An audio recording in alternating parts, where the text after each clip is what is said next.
Lindsey Graham, Republican United States Senator Lindsey Graham, would like to let the people know some things. He has some things he would like to tell his constituents. So listen up, we the people. Here he is on Meet the Press. And welcome back now to discuss the terror threat and foreign policy challenges that face the country. I'm joined from Jerusalem by Lindsey Graham. He's, of course, a Republican. Jerusalem? Uh-oh. It does not take a rocket scientist to analyze that he is giving orders from headquarters. Senator for South Carolina. He spent the last few days traveling in the Middle East, has visited Saudi Arabia, Qatar prior to... Did you hear that? He rushed on out to Saudi Arabia and Qatar before coming on back and reporting to Benjamin Netanyahu there in their homeland, Jerusalem.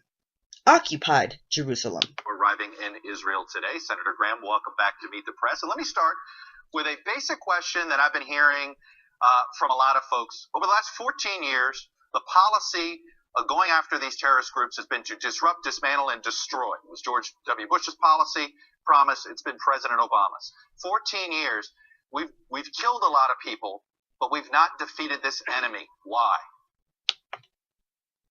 What he won't say is that ISIS and all these terrorist groups, allegedly, they are an Operation Scare the Bejesus out of the world and carry out these attacks if they do not meet your demands. Well, once you liberate a country like Iraq and you don't have a follow-on force, they fill in the gaps. Syria is a failed state. The civil war in Syria basically broke the country apart. And the only thing I can say is you have to deny the enemy safe haven. Withdrawing from Iraq. This cabal is pissed off because President Obama did not leave any troops in Iraq. They were supposed to hold that area open, and they are also supposed to get rid of Assad because he is in the way.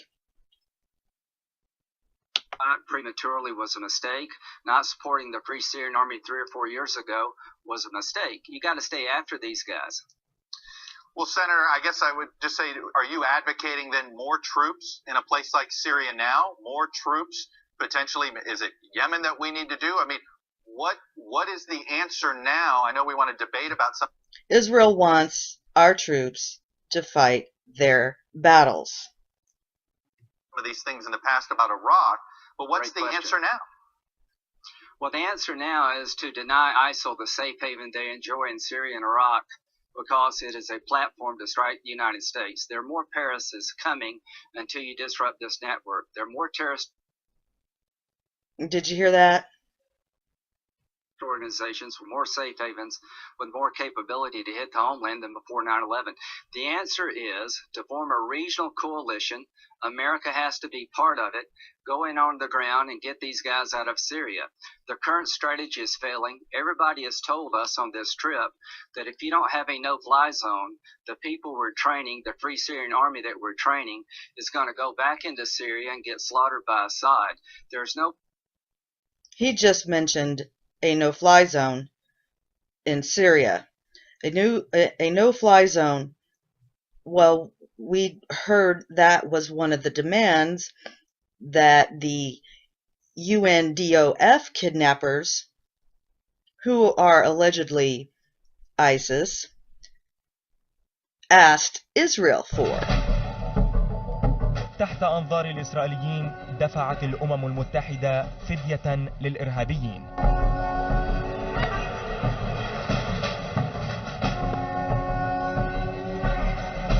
العملية التي تشبه صفقات المافيا تخطت فيها الأمم المتحدة شعارات عدم الخضوع للابتزاز، وقبلت بضخ ملايين الدولارات في حساب الإرهابيين.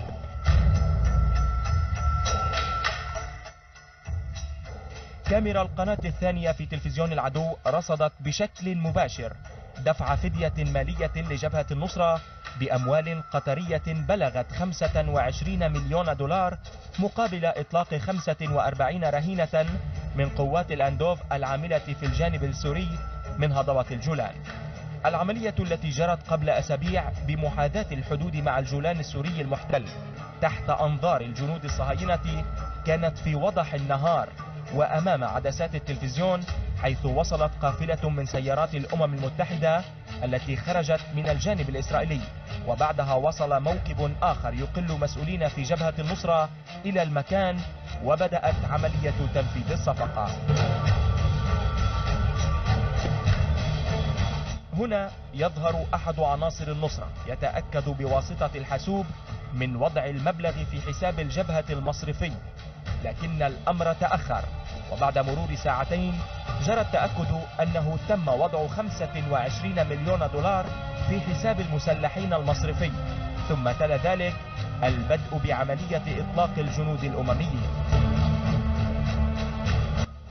التلفزيون الإسرائيلي الذي بات معتادا على الحديث مع عناصر الجماعات المسلحة أجرى حوارا مع عناصر في جبهة النصرة قرب المكان، وقد طالب هؤلاء إسرائيل بمساندتهم ضد القوات السورية. أبو عمر, what do you think about Israel? هدفنا السلام، بالنهاية هدفنا السلام مع كل دول العالم.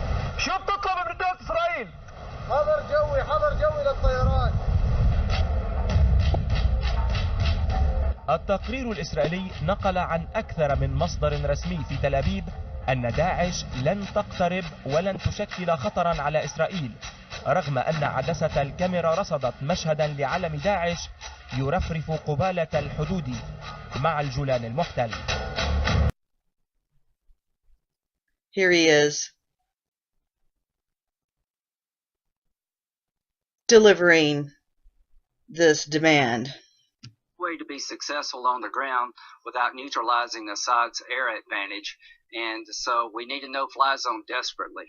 What do you tell the country that's war weary? Either fight them over there or they're coming back here. So either we, the people, get behind them on this and go over there and do their bidding, or they're going to be coming over here doing Paris-style attacks on us. To partner than it is to go it alone. You got to show the ability to stay with it. You try to get partners. The Free Syrian Army would be a good partner. They've been punished pretty hard by Assad and ISIL. It's in our national security interest to deny them a safe haven. If you haven't figured out that the Free Syrian Army and ISIL are the same, then I don't know what to tell you. When it comes to Iraq, let's get it right this time. The most vicious radical Islamic group might actually be in Nigeria. You didn't bring it up. A lot of people don't bring it up until it's asked. Boko Haram slaughtered thousands in the same week that 17 people were killed in Paris. So I guess anytime we hear Boko Haram being mentioned in the mainstream media, that is also them telegraphing on behalf of ISIS, on behalf of Israel. Should the United States be doing more in Nigeria? Other countries? What's the answer there? Well, I think, we should be doing more, but Boko Haram doesn't represent the threat to the homeland, in my view, that ISIL does, and al-Nusra and other groups in Syria and Iraq. But this problem is spreading throughout the world. What the next? So I guess Africa is on the back burner. Stage of the fight, I think, is Africa.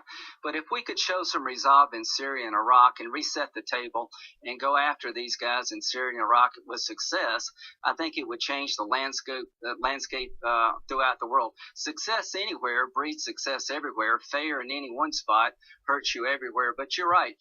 Which is a whole lot of nonsense. Do 2,000 people were killed in one weekend in Nigeria, and the world basically ignored the story. Let's move to Iran. Let me play what the president said in pushing back at Congress's attempt to apply more sanctions before the negotiations are done with Iran. Here's what he said.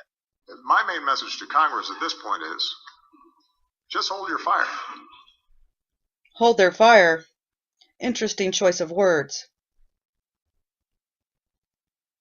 He knows.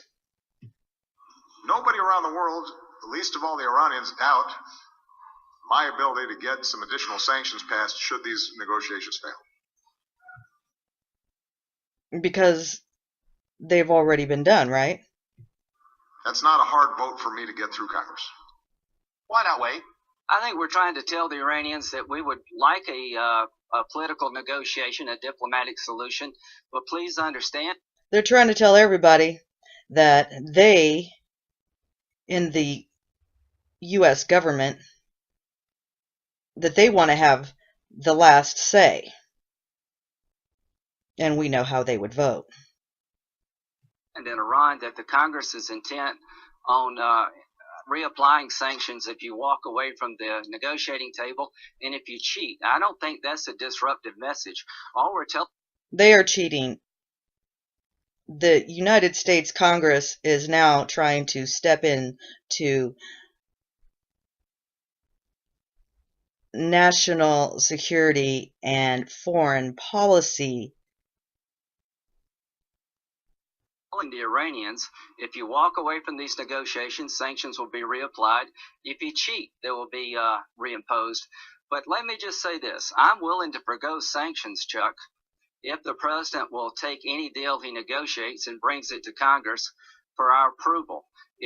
So he's saying that they won't push this bill through, the Kirk-Menendez bill through, if the president says, okay, I will let the last word be the United States Congress.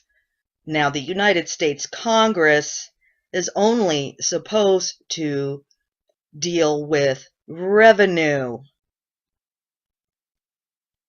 the distribution of the revenue that has been collected by the U.S. government. He thinks sanctions is disruptive to a good outcome. I'm willing to forgo that vote with the understanding that any deal he negotiates will come to the Congress for our approval or disapproval as a check and balance. As a check and balance, that is key word for their job that they do at the United States Congress. I wonder if sanctions falls under revenue.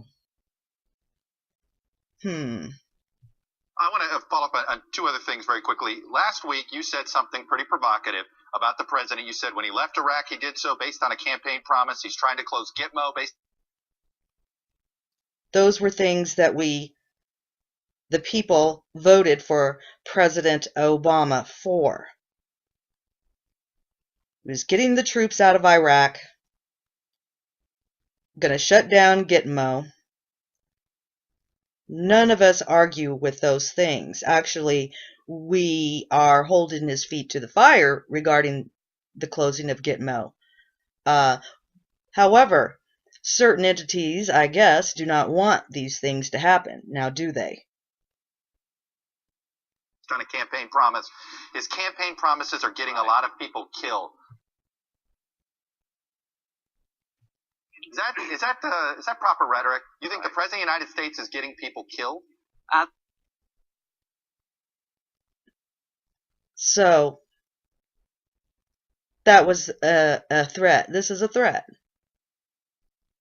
I think his policies are getting people killed. I think sound military advice was given to the president to leave a residual force in Iraq, and he turned it down, and as a result, Iraq has collapsed. His entire national security team suggested 3 or 4 years ago to create a no-fly zone and train the Free Syrian Army while it mattered. Almost 300,000 people have been killed in Syria on his watch. Syria. How is this President Obama's fault? So they're saying that since President Obama didn't do what they said, that they're keeping on doing what they're doing. And so it's President Obama's fault. The worst is yet to come. Lebanon and Jordan have closed their borders. Where do the people in Syria, where do they go now? Hell on earth is about to descend upon Syria. This is a threat, is it not? Is it not? Very worrisome. And it matters to us. The safe havens enjoyed in Syria and Iraq by ISIL and other terrorist groups are a direct threat to the United States. Letting people out of Gitmo in this environment, I think, is irresponsible. So, yes, his campaign promises should be adjusted based on reality. And final question, John McCain, when he was asked about Mitt Romney running for president, he talked about his illegitimate son running for president, referring to you. Where are you on this? And I hear you're actually polling right now to test your... Lindsey, Sugar Britches, McCain wants to run for president. Look at this, backdrop and all. I'm telling you, he better ask somebody. Ability to run for president. We're not polling, but we set up a testing the waters committee under the IRS code that would allow me to look beyond South Carolina as to whether or not a guy like Lindsey Graham has a viable path. But the good news is, I guess I'm in John's will, and I can get part of the estate. But I don't know where this will go, but I am definitely going to look at it. All right. I think the world is falling apart, and I've been more right than wrong when it comes to foreign policy, but we'll see. Well, we'll check with Cindy McCain to see if you're actually in that will as well. Anyway, Senator Graham from Jerusalem, stay safe while traveling overseas, sir. Thank you very much.